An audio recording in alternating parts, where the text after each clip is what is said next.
Hello friend, welcome to the channel solution. आज के इस बहुत महत्वपूर्ण वीडियो में हम डिस्कस करने वाले हैं एंटी माइक्रोबियल ड्रग्स यानी कि एंटीबायोटिक का क्लासिफिकेशन। लेकिन ये भी क्लासिफिकेशन किसके अकॉर्डिंगली? ये क्लासिफिकेशन होगा आपके मैकेनिज्म ऑफ एक्शन या तो फिर साइट ऑफ एक्शन के अकॉर्डिंगली। इस एक स्लाइड पे न केवल आपको क्लासिफिकेशन मिलेगा बल्कि आपको यहाँ पे कुछ मेमोनिक्स भी मिलेंगे और उसके मैकेनिज्म ऑफ एक्शन को रिप्रेजेंट करने वाला छोटा सा लेकिन पावरफुल डायग्राम मिलेगा। अगर आप इनके इंडिविजुअल को देखना चाहते हैं तो वो भी अवेलेबल है, वीडियो के डिस्क्रिप्शन बॉक्स को एक बार चेकआउट जरूर कर लीजिएगा। तो जब हम बात करते हैं एंटी माइक्रोबियल का या एंटी बैक्टीरियल का, तो इसका मतलब ये होता है कि ऐसे ड्रग जो कि किसी भी होस्ट की बॉडी में ग्रो कर रहे हैं बैक्टीरिया को या तो उनके ग्रोथ को रोक करके कम करने की कोशिश करेंगे या तो उसको पूरी तरह से किल करके अपना असर दिखाएंगे। ऐसे एंटीबायोटिक जो बैक्टीरिया की ग्रोथ को स्टॉप करेगा, उसे किल नहीं करेगा, उसे हम बोलते हैं बैक्टीरियोस्टैटिक। और ऐसा एंटीबायोटिक जो कि ग्रो कर रहे हैं बैक्टीरिया को सिर्फ रोकेगा नहीं बल्कि पूरी तरह से किल कर देगा, इसे हम कहते हैं बैक्टीरिसीडल। अगर मैं आपको एक डायग्राम से समझाऊं तो ये देखिए, ये मेरा एक बैक्टीरिया है जो कि किसी होस्ट के अंदर है और बैक्टीरिया के पास एक प्रॉपर्टी होती है कि वो बाइनरी फ्यूजन में ग्रो करता है। यानी कि सबसे पहले उसके पास कितने रहेंगे? एक सेल रहेगा जो कि आगे जाके दो सेल में बनेगा। अब इस जो दो सेल बना हुआ है ना, उस दो में से एक फिर से आगे जाकर के दो बनाएगा। मैं एक लाइन को शुरू कर रहा हूं और इनमें से फिर एक जाके दो बनाएगा और फिर ये एक आगे जाके दो बनाने का काम करेगा। तो इस तरीके से ये जो साइकिल है वो कंटिन्यूअसली चलता रहता है। इस तरीके से आप देख सकते हो कि इसका जो मल्टीप्लिकेशन है वो कितना फास्ट और कितना ज़्यादा होगा। तो एक तरीका जिसे मैंने कहा बैक्टीरियोस्टैटिक, वो इनमें से किसी भी स्टेप पे, जिस स्टेप पे आप लेना शुरू करोगे ड्रग को अकॉर्डिंगली, वहाँ पे उसके ग्रोथ को स्टॉप कर देगा।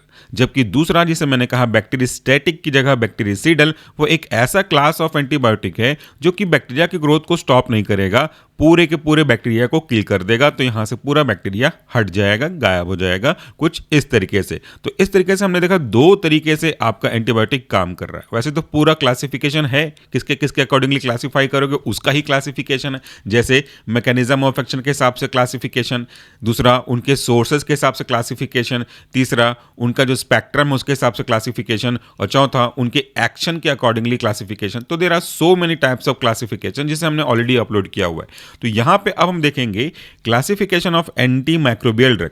पहले मोटा मोटा क्लासिफिकेशन दिखा देता हूं आपको। पहला जो क्लासिफिकेशन है वो है इनहिबिट सेल वॉल सिंथेसिस या सेल वॉल सिंथेसिस इनहिबिटर बोल सकते हो। दूसरा है ऐसे एजेंट जो सेल मेम्ब्रेन को लीकेज कॉज कराते हैं, और तीसरा है जो प्रोटीन सिंथेसिस को इनहिबिट करते हैं। चौथा है जो मिस रीडिंग कॉज करते हैं एमआरएनए का और उसके कारण से परमिबिलिटी अफेक्ट होगी। नेक्स्ट क्लासिफिकेशन का जो आधार है वो है ऐसे एंटीबायोटिक जो डीएनए गायरेज को इनहिबिट करते हैं। नेक्स्ट ऐसे एंटीबायोटिक हैं जो डीएनए के फंक्शन में इंटरफेरेंस कॉज करते हैं। नेक्स्ट क्लासिफिकेशन ऐसा है जो डीएनए की सिंथेसिस को अफेक्ट करेगा। और फाइनल हमारा ऐसा क्लासिफिकेशन है जिसमें इंटरमीडिएरी जो मेटाबॉलिज्म का प्रोसेस है उसको अफेक्ट करके अपना एक्शन देता है। तो ये देखिए, यहाँ पे ये साइट ऑफ एक्शन भी है और यहाँ पे मैकेनिज्म ऑफ एक्शन भी है, क्योंकि जो उसका मैकेनिज्म है मतलब वो किस तरीके से अपना काम करता है उसको ध्यान में रखते हुए उसको बाइफरगेट किया गया है। सबसे पहले तो हम क्लासिफिकेशन को देख लेते हैं, उसके बाद इस इमेज को देखेंगे। ये जो इमेज आप देख रहे हैं ना, इसका एनिमेशन भी अलग से अवेलेबल है, वो भी आप देख लीजिएगा, डिस्क्रिप्शन बॉक्स में लिंक डाल दूंगा। तो सबसे पहला है आपका ऐसे ड्रग जो कि सेल वॉल के सिंथेसिस को इनहिबिट करते होंगे। उसके एग्जांपल देख लेते हैं। उसके एग्जांपल है पेनिसिलिन, सिफेलोस्पोरिन। पेनिसिलिन इसमें से इंपॉर्टेंट है। सिफेलोस्पोरिन के बाद है आपका साइक्लोसेरिन, बेसिट्रेसिन और वेंकोमाइसिन। तो सबसे पहला क्लास है इनहिबिट सेल वॉल सिंथेसिस। ये क्या होता है और ये कैसे काम करते हैं? सेल वॉल का मतलब क्या होता है? सेल वॉल का मतलब होता है सेल की दीवार। जैसे अगर ये एक सेल है और मैं इसको इस तरीके से मानूं कि ये जो बाहरी लेयर में बना रहा हूं ये उसका वॉल है, दीवार है। तो अब ये सेल वॉल क्या करता है? बेसिकली अगर आप देखोगे तो सेल वॉल यानी कि सेल की दीवार, तो अगर अंदर का ये उसका कोई एक्टिव कॉन्स्टेंट है जिससे वो स्माइली कर रहा है कि मैं बचा हुआ हूं, तो ये जो सेल वॉल है वो बाहर से आने वाले फिजिकल या तो केमिकल इंजरी से इसको बचाता है। तो जब तक ये सेल वॉल है या इंटैक्ट है, बना हुआ है, तो ये इंजरी अंदर तक पेनिट्रेट नहीं कर पाती, कुछ इस तरीके से काल्पनिक रूप से बचा लेता है।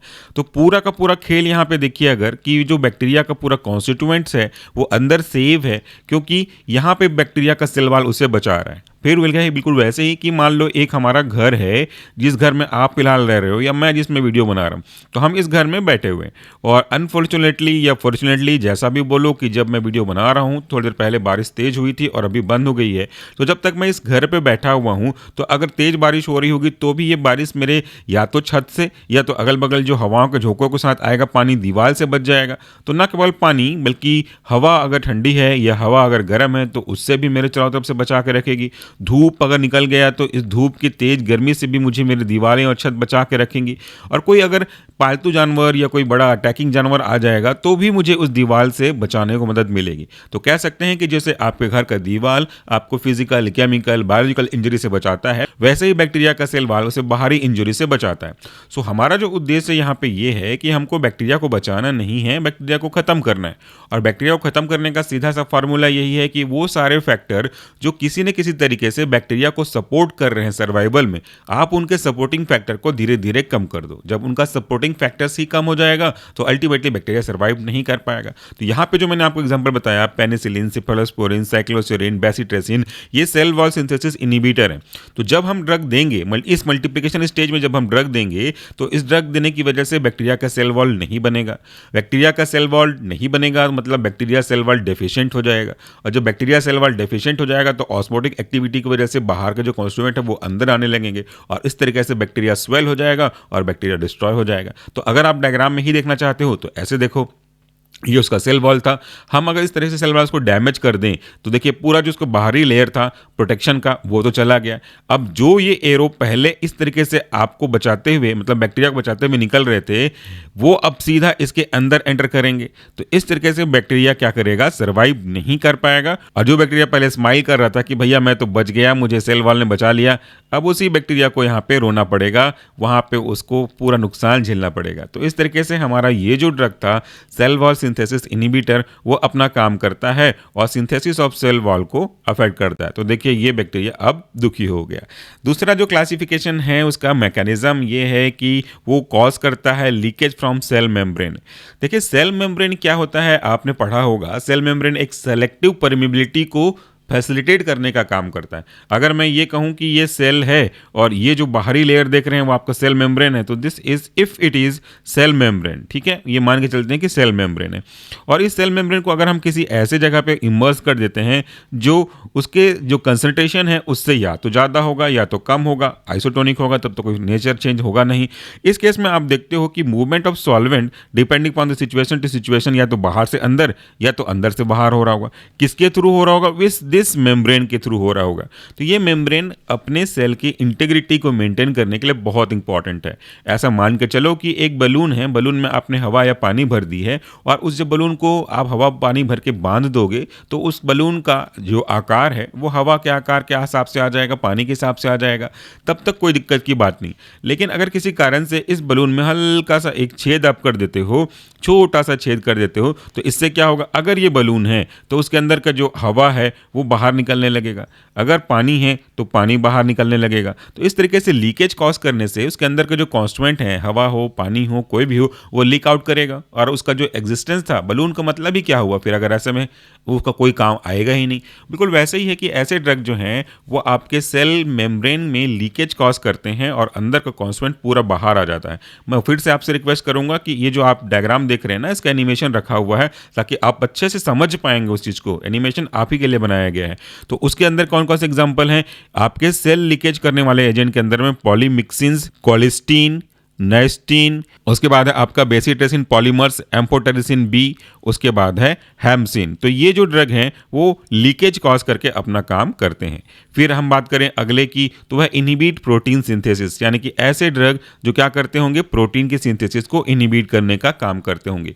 इससे क्या होगा और इससे क्या बेनिफिट होगा, देखिए प्रोटीन की सिंथेसिस को इनहिबिट करके अपना काम करते हैं। मतलब कहीं ना कहीं ये जो प्रोटीन की सिंथेसिस हो रही होगी वो बैक्टीरिया के लिए अच्छा हो रहा होगा, हमारे लिए अच्छा नहीं हो रहा होगा। तो इसलिए तो आपको इसको इनहिबिट करना है, क्योंकि मैंने पहले ही एक पंच लाइन दिया था कि जो जो चीज़ बैक्टीरिया को सपोर्ट कर रहा है या मदद कर रहा है आपको उसी को अफेक्ट करना है, उसी को कम करना है। तो यहाँ पे प्रोटीन डेफिनेटली बैक्टीरिया की मदद कर रहे हैं। यहाँ पे अगर आप देखो डायग्राम में तो मैं बाद में समझाने वाला था, बट यहाँ पे अगर आप डायग्राम में देखें तो बैक्टीरिया अपने एक स्पेसिफिक प्रोसेस जिसको हम लोग ट्रांसक्रिप्शन, ट्रांसलेशन बोलते हैं, इनके थ्रू बहुत सारा प्रोटीन बना लेता है। ये जो प्रोटीन है इसको बैक्टीरिया अपने अलग अलग पर्पस को सॉल्व करने के लिए करता है। वो रिसेप्टर्स बनाता है, एंजाइम्स बनाता है, कोई सिग्नल ट्रांजैक्शन पाथवे के लिए यूज़ करता है या कोई और इंटरमीडिएटरी मेटाबॉलिज्म के लिए यूज़ करता है। तो अल्टीमेटली ये जो प्रोटीन है उसके लिए बहुत मददगार होता है सेल की इंटीग्रिटी को मेंटेन करके रखने के लिए, फंक्शनैलिटी को प्रॉपर वे में चलाने के लिए। तो अगर उसका प्रॉपर प्रोटीन सिंथेसिस होता रहे तो अपनी ज़रूरतों को पूरा करता रहेगा, और ज़रूरतें अगर पूरी होती रहेंगी उसकी होस्ट सेल के अंदर तो अच्छे से सर्वाइव करेगा, मल्टीप्लाई करेगा, इवन ग्रोथ ऑफ जो सर्वाइवल है वो भी अच्छा बन जाएगा। तो हमको क्या करना है कि जिसकी वजह से वो सर्वाइव कर रहा है, जिसको वो इंजॉय कर रहा है, हमको उसी को अफेक्ट कर देना है। तो हम यहाँ पे प्रोटीन सिंथेसिस को अफेक्ट कर देंगे, और प्रोटीन सिंथेसिस नहीं होगी तो बैक्टीरिया का ग्रोथ जो है वो कम होने लगेगा। यहाँ पे पहले वाले अगर आप देखोगे जो सेल वॉल को इनिबिट करता है वो बैक्टीरिया को पूरा डिस्ट्रॉय कर देता है, तो डेफिनेटली ये बैक्टीरियासीडल एक्टिविटी होगा। यहाँ पे एग्जांपल अगर हम बात करें drug which inhibit the protein synthesis, तो उसके सबसे महत्वपूर्ण एग्जांपल में से एक है टेट्रासाइक्लिन, दूसरा है आपका क्लोरामफेनिकॉल, एरिथ्रोमाइसिन जो कि ये भी इंपॉर्टेंट है, क्लिंडामाइसिन और लिनेजोइड। ये दो ड्रग है टेट्रासाइक्लिन और एरिथ्रोमाइसिन, बहुत इंपॉर्टेंट है, नाम से पूछते हैं। इसके बाद बारी आती है नेक्स्ट क्लास की according to mechanism of action, क्योंकि हम पढ़ ही रहे हैं मैकेनिज्म ऑफ एक्शन के हिसाब से क्लासिफिकेशन। तो ये है कॉज मिसरीडिंग और RNA and affect the permeability. Cause miss reading of RNA और उसके बाद परमिबिलिटी को अफेक्ट करेगा। इसका क्या मतलब है? मिस रीडिंग का क्या मतलब होता है? मिस रीडिंग मतलब होता है गलत पढ़ना। अगर आप कोई एग्जांपल ले लेते हैं, अगर ए ने कोई मैसेज भिजवाया एम बी को, और ये मैसेज था कि आप जल्दी आओ, मुझे हेल्प की ज़रूरत है, लेकिन अगर ये जो एम है वो गलत सुन लेता है और ये ऐसा कहता है कि जल्दी जाओ, किसी और को आपको हेल्प की ज़रूरत है, तो यहाँ पे तो अर्थ का पूरा अनर्थ हो गया। इसने बोला जल्दी आओ, मुझे हेल्प की ज़रूरत है, और ये कह दिया कि जल्दी जाओ, किसी को हेल्प की ज़रूरत है। तो यहाँ पे आपका पूरा का पूरा जो इंटेंशनल चाहिए था, जो आपको एक्टिविटी चाहिए थी, वो तो होगा नहीं, और अब वो नहीं होगा तो आपका काम बिगड़ जाएगा। एक और एग्जाम्पल देता हूँ, मैंने कहीं मजाक में पढ़ा था, शायद आपके काम का नहीं हो, लेकिन इससे ज़रूर समझ में आ जाता है कि कितना गलत हो सकता है मिस रीडिंग करने से। अब जरा ध्यान से एग्जाम्पल को समझिएगा। बहुत पहले की कहानी है, जोक्स की किताब में लिखा था कि दहेज लेना देना अपराध है। ठीक है, दहेज लेना देना अपराध है। मैं एक बार आपको लिख के दिखाता हूं।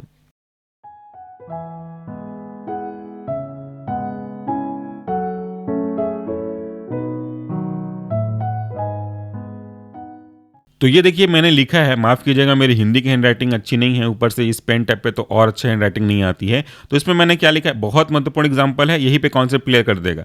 यहाँ पे लिखा है दहेज लेना देना अपराध है। इसमें कोई गलत है क्या बताओ सेंटेंस में? नहीं, बिल्कुल गलत नहीं है, एकदम सही लाइन है। दहेज डॉवरी ना तो लेना चाहिए किसी को, ना तो देना चाहिए। ये बोर्ड पे गवर्नमेंट के द्वारा लिखा गया होगा। It's a joke not reality. ठीक है, तो कुछ बदमाश बच्चे होते हैं ना, उन्होंने क्या किया, एक कॉमा लगा दिया। देखो इसका मतलब पहले समझ लो, दहेज लेना देना अपराध है, बहुत अच्छा सेंटेंस है, बहुत अच्छा मीनिंग है इसकी, यही चाहते थे मैसेज पहुंचाना। एक बच्चे ने एक शरारत करी, बस एक छोटा सा पॉइंट लगा दिया। देखो दहेज लेना देना अपराध है, तो एक बच्चे ने क्या किया, ले के बाद एक कॉमा लगा दिया। तो इससे क्या होगा, कैसे पढ़ोगे आप, दहेज ले कॉमा ना देना अपराध है। तो ये तो पूरा अर्थ का अनर्थ हो गया। I don't support this, but ये एग्जांपल है, दहेज ले ना देना अपराध है। यहाँ तो पूरा अर्थ हो गया। यहाँ पे आप पहले मोटिवेट कर रहे थे कि दहेज न तो लो न तो दो, यहाँ पे क्या कर रहा है, मोटिवेट कर रहा है दहेज लो, अगर नहीं देते हो तो वह अपराध होगा। ऐसा कभी हुआ है और ना कभी होगा। लेकिन देखो एक कॉमा से अर्थ का पूरा अनर्थ हो गया। यानी कि किसी ने अगर ये कॉमा लगा दिया तो कोई दूसरा व्यक्ति इसको पढ़ेगा कैसे? ऐसे ही पढ़ेगा ना। कॉमा का तो मतलब होता है थोड़ा सा पॉज ले लो। तो इस तरीके से अगर आपके जो स्पेसिफिक आरएनए हैं वो कोई मैसेज लेके जाते हैं कि भैया हमको इस तरह की सिंथेसिस करवानी है, इस तरह का प्रोटीन बनाना है, इस तरह की एक्टिविटी करानी है, और अगर वो ड्रग के प्रेजेंस में उसको कुछ और समझ लेता है तो वो जो समझेगा वही तो करेगा, और वो जो समझा है वो तो वो है नहीं जो वो बोला गया था, इसलिए पूरा काम बिगड़ जाएगा। और इस तरीके से अपना इफेक्ट देते हैं और परमेबिलिटी को भी चेंज करेंगे। जैसा कि मैंने अभी बताया था कि इस सेल की इंटीग्रिटी है, यहाँ से कोई चीज़ नहीं जाना चाहिए था, but just because of this वो आराम से यहाँ से एंटर करेगा और सेल के अंदर जा करके पता नहीं कौन सी चीज़ों को नुकसान पहुँचा सकता है। तो ये था उसके काम करने का तरीका। एग्जाम्पल की बात करो तो अमाइनोग्लाइकोसाइड, स्ट्रेप्टोमाइसिन, जेंटामाइसिन, ये इंपॉर्टेंट है। स्ट्रेप्टोमाइसिन थोड़ा सा ज़्यादा इंपॉर्टेंट है। इसके बाद जो अगला है आपका वह है इनहिबिट डीएनए गायरेज। ये बहुत महत्वपूर्ण है, इसके ऊपर एनिमेशन भी अवेलेबल है। इसका एग्जाम्पल है आपका फ्लोरोक्विनोलोन्स और सिप्रोफ्लॉक्सासिन, ये भी बहुत इंपॉर्टेंट है। देखिए डीएनए गायरेज इनहिबिटर ऐसे ड्रग हैं जो डीएनए गायरेज को इनहिबिट करते हैं। इसका मतलब यह है फिर से कि डीएनए गायरेज बैक्टीरिया की मदद कर रहा होगा। अगर आप अपने राइट साइड की बजाय लेफ्ट साइड जरा देखना शुरू करें क्योंकि जगह भर गया है, तो अगर ये बैक्टीरिया है तो बैक्टीरिया के डीएनए कुछ इस तरीके से होता है। फाइनल स्टेप में ये जो डीएनए का लास्ट हिस्सा है वो इस तरीके से क्लम्सीनेस बन जाता है। इसको बोलते हैं हम लोग पॉजिटिव सुपर कॉइलिंग या सिंपली बोलो सुपर कॉइलिंग। इसकी वजह से बैक्टीरिया सेग्रीगेट नहीं कर पाते अपने डीएनए को और आगे जाकर के उनका रेप्लिकेशन ढंग से नहीं हो पाता, डॉटर डीएनए नहीं बन पाते इसकी।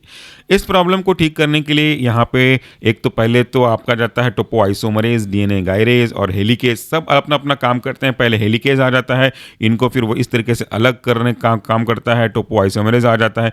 ये जब अलग अलग हो जाएगा इनके स्ट्रैंड्स, तो इसके बाद इनकी कॉम्प्लीमेंट्री डीएनए आ जाएगी और फिर से इन डीएनए के अंदर जाकर के जुड़ जाएंगे और फिर एक डॉटर सेल बना लेगा इस तरीके से। जो अगर आप बात करो मल्टीप्लिकेशन की, तो यहाँ पे इस तरीके से दोनों सेग्रीगेट होकर अलग अलग बना लेंगे। ठीक है, ये पूरा प्रोसेस हो रहा है तब जब ये जो पॉजिटिव सुपर कॉइलिंग है वो डीएनए गायरेज की मदद से नेगेटिव सुपर कॉइलिंग बदल रहा है, जो कि बैक्टीरिया के लिए अच्छा है। तो डीएनए गायरेज हम इसको जाके अगर अफेक्ट कर दें, डीएनए गायरेज के इस फंक्शन को अफेक्ट कर दें, तो वो डीएनए गायरेज नहीं रहेगा। तो डीएनए गायरेज के नहीं रहने की वजह से इसके जो नेगेटिव सुपर कॉइलिंग हो रही थी वो नेगेटिव सुपर कॉइलिंग नहीं होगी, वो स्टिल पॉजिटिव सुपर कॉइलिंग में रहेगा और डीएनए इस तरह से रेप्लिकेट नहीं कर पाएगा और आगे जा करके जो आपका टोपोआइसोमरेज 4 है उसकी वजह से जो डॉटर सेल बने हुए हैं वो सेग्रीगेट नहीं हो पाएंगे और उनका डिवीजन नहीं हो पाएगा। तो इस तरीके से ये भी अपना काम करता है। उसके बाद है next, interfere with DNA synthesis. DNA synthesis is very very important. यहाँ पे अगर आप देख भी रहे हो कि यहाँ पे जो पेरेंट डीएनए है वो different different process of life के थ्रू अल्टीमेटली मल्टीपल डीएनए में यानी कि डॉटर डीएनए में बना लेता है। तो अगर हम इसके सिंथेसिस के फिर किसी भी स्टेप में अफेक्ट करवा दें तो उसके डीएनए में मॉल फंक्शन आ जाएगा, सिंथेसिस नहीं होगी, तो वो सर्वाइव कैसे करेगा? उसके नेक्स्ट जनरेशन में अपना जो कैरेक्टरिस्टिक फीचर्स है बीमारी कॉज करने का वो कैसे पहुंचाएगा? फॉर एग्जांपल, अगर कोई मैकोबैक्टीरियम ट्यूबरक्लोसिस है तो उसका पूरा का पूरा पहचान या उसकी कैरेक्टरिस्टिक फीचर यही है कि वो टीबी कॉज करेगा। जब भी वो ग्रो करेगा, किसी की भी बॉडी में ग्रो करेगा, वो टीबी ही कॉज करेगा, वो निमोनिया या कोई दूसरा प्रॉब्लम कॉज नहीं करेगा। तो उसका नेचर उसके जीन में छिपा हुआ है कि भाई मुझे टीबी ही कॉज करना है। तो अगर आप इसके सिंथेसिस को ही अफेक्ट कर दोगे तो अब उसका जीन जिसके साथ ये इन्फॉर्मेशन था कि मुझे टीबी कॉज करना है वो भी सर्वाइव नहीं करेगा, वो भी कैरी फॉरवर्ड नहीं होगा और उससे आप अपने आप को या जिस भी व्यक्ति के बारे में बात कर रहे हो उसको प्रोटेक्ट कर लोगे। और फाइनली लास्ट हमारा है इंटरफेयर विद इंटरमीडियरी मेटाबॉलिज्म। इसके अंदर का महत्वपूर्ण एग्जाम्पल है आपका सल्फोनामाइड, पास, सल्फोन्स, ट्राइमेथोप्रिम और इथेम्ब्यूटॉल। ये देखो, ये क्या है? बैक्टीरिया हो या कोई भी हो, उनको सर्वाइव करने के लिए कुछ स्पेसिफिक रिक्वायरमेंट की जरूरत पड़ती है और ये रिक्वायरमेंट मेटाबॉलिज्म के थ्रू होता है। तो इसके ऊपर भी एनिमेशन है, चाहे तो वो भी आप सब चेक कर सकते हैं। तो यहाँ पे जो ड्रग है वो आपके बैक्टीरिया के जो बेसिक फोलिक एसिड बनने का सिंथेसिस है उसको रोकता है। डाईहाइड्रोफोलिक एसिड, टेट्राहाइड्रोफोलिक एसिड, इनको रोक करके उनके इस मेटाबॉलिक पाथवे को डिस्टर्ब करता है, जिससे वो अपनी ज़रूरत को पूरा करने के लिए सल्फोनामाइड या पावा नहीं यूज़ कर पाते हैं और उसकी वजह से वो सर्वाइव नहीं कर सकते हैं। तो ये हो गया कुछ मोटा मोटा classification with respective to example. अब नीचे जो डायग्राम देख रहे हैं आप, इसको जरा ध्यान से देखिए। इसी में मैकेनिज्म ऑफ एक्शन उनके साइड के अकॉर्डिंगली छुपा हुआ है। सबसे पहले बात किया था हमने इनहिबिट सेल वॉल सिंथेसिस को, तो ये देखिए, ये साइट ऑफ एक्शन है किसका? सेल वॉल सिंथेसिस इनहिबिटर का। एग्जाम्पल तो मैं पहले ही आपको बता चुका हूँ। एनिमेशन देखेंगे ना तो और अच्छे समझ में आएगा क्योंकि ये सब होता हुआ आपको दिखाई देगा। यहाँ पे तो स्टिल के फॉर्म में, वहाँ पे एनिमेट मूव के फॉर्म में होगा। तो ये जो सेल वॉल है, ये वाला हिस्सा यहाँ पे फोकस करिए। तो ये सेल वॉल है जो बाहर से आने वाले एजेंट से इसको बचा रहा था कुछ इस तरीके से। बट ये जो ड्रग है उसके सेल वॉल सिंथेसिस को इनहिबिट कर रहा है, मतलब यहाँ पे गैप क्रिएट हो रहा है और इस गैप से जो बाहर के एजेंट हैं वो अंदर आ सकते हैं और अंदर आके इसके किसी भी फंक्शन को डिसरप्ट कर सकते हैं। तो सेल वॉल नहीं रहेगा तो प्रोटेक्शन नहीं रहेगा। दूसरा है साइट ऑफ एक्शन में अकॉर्डिंग अगर बात करो तो प्रोटीन सिंथेसिस इनहिबिटर। देखो वो कहाँ पे काम करता है? एक प्रोसेस है लाइफ का कि आपका डीएनए ट्रांसक्रिप्शन के थ्रू जाएगा, फिर उसका एमआरएनए बनेगा, फिर ट्रांसलेशन होगा और फाइनली ये प्रोटीन सिंथेसिस होगी। प्रोटीन बनने के बाद बैक्टीरिया इसे अलग अलग तरीके से यूज़ करेगा अपने बेनिफिट के पॉइंट ऑफ व्यू से। So if you are going to inhibit this protein synthesis, अगर आप इस प्रोटीन सिंथेसिस को किसी तरीके से इनहिबिट कर दो, इस स्टेप को क्रॉस कर दो, तो फिर वो बैक्टीरिया प्रोटीन नहीं बना पाएगा और प्रोटीन के नहीं बना पाने की वजह से अपनी ज़रूरतों को पूरा नहीं कर पाएगा और सर्वाइव नहीं करेगा। इसके बाद नेक्स्ट है आपका जो मैकेनिज्म साइट के accordingly interfere with DNA function and synthesis दोनों को साथ में जोड़ दिया है। तो यहाँ पे भी आप देख सकते हो, ये जगह मैंने बताया था कि डीएनए फंक्शन को और सिंथेसिस को अफेक्ट करेगा। नेक्स्ट जो मैकेनिज्म था वो है drug which cause leakage in cell membrane. तो यहाँ पे देखो, ये जगह पे सेल मेम्ब्रेन में लीकेज कॉज कर रहा है। इसके कारण से यहाँ के जो कॉन्स्टिट्यूएंट होंगे सेल के, वो बाहर लीक आउट हो जाएंगे। ये भी एनिमेशन में आपको होता हुआ दिखाई देगा। और एक और मैकेनिज्म ऑफ एक्शन ये है जो इनके इंटरमीडिएटली मेटाबॉलिज्म को या एंजाइमेटिक एक्टिविटी को खत्म कर देते हैं। तो यहाँ पे कोई स्पेसिफिक एंजाइम होगा जो स्पेसिफिक एंजाइम के कारण से एक्टिविटी कन्वर्ट हो रही होगी। जैसे फोलिक एसिड के एक फॉर्म को फोलिक एसिड के दूसरे फॉर्म में कन्वर्ट करने के लिए कुछ स्पेसिफिक एंजाइम होते हैं, वैसे ही एंजाइम को अपने पास ये बाइंड होने नहीं देंगे। और जब एंजाइम अपने सबस्ट्रेट पे रिसेप्टर पर बाइंड नहीं होगा तो कोई एक्शन देखने को नहीं मिलेगा। और जब एक्शन देखने को नहीं मिलेगा तो फिर आपको उसका काम कैसे दिखेगा। इस तरीके से ये जो क्लास की ड्रग है जो मेटाबॉलिज्म को अफेक्ट करते हैं, सल्फोनामाइड की डिग्री के ड्रग, वो अपना काम करते हैं। अब यहाँ तक तो आपने पूरा उसका क्लासिफिकेशन देख लिया, उसके साइट ऑफ एक्शन को डायग्राम की सहायता से देख लिया। एक जानकारी यहाँ पे और भी है जो टेबल के फॉर्म में दिख रही है, हालांकि बहुत छोटा होगा, आपको अपने मोबाइल पे दिख नहीं रहा होगा। तो ये है इसका मेमोनिक्स, कैसे आप याद कर सकते हो। ये मेमोनिक्स मैं खुद बनाया हूँ, लेकिन मैं खुद कभी सलाह नहीं देता कि मेरे मेमोनिक्स को आप कॉपी करो, क्योंकि मेमोनिक्स अपने हो तो ज़्यादा अच्छे हैं। किसी दूसरे के मेमोनिक्स को याद करना is not a good job. तो यहाँ पे देखो, मैंने एक एग्जाम्पल जरूर दिया है, वो भी आप देख लेना, वीडियोज़ में अवेलेबल है सेपरेट वीडियो के फॉर्म में। इनहिबिट सेल वॉल सिंथेसिस के अंदर का जो शॉर्टकट है वह PCCBV, पेन से साइकिल बना वन को चला। तो ये पेन मतलब पेनिसिलिन, से माने सिफेलोस्पोरिन, साइकिल मतलब साइक्लोसेरिन, बना मतलब बेसिट्रेसिन, और वन माने जंगल, वन वेनोमाइसिन। तो इस तरीके से मैंने बनाया था ये मेरा मेमोनिक्स। और भी क्लासेस के ड्रग के मेमोनिक्स हैं, अगर आप चाहें समझना, फिर समझ के अपना खुद का बनाना, तो वीडियो के डिस्क्रिप्शन बॉक्स में चेकआउट कीजिए, आपको लिंक मिल जाएगा। अब मुझे पता है कि आप चेकआउट नहीं करोगे क्योंकि आप इस वीडियो के यहाँ तक आए भी नहीं होगे। जितनी मेहनत हम अपने बच्चों के लिए करते हैं कि वो वीडियो देखें, समझें, हमने जो गलती करी अपने स्टूडेंट लाइफ में, समझ नहीं पाए, वो गलती आपसे ना हो, इसलिए आपकी मदद करना चाहते हैं, सपोर्ट करना चाहते हैं अपने सेटिस्फैक्शन के लिए। तो वहाँ पे पहुँचने वाले बच्चे ही नहीं पहुँच पाएंगे, तो हमारी मेहनत तो गई पानी में।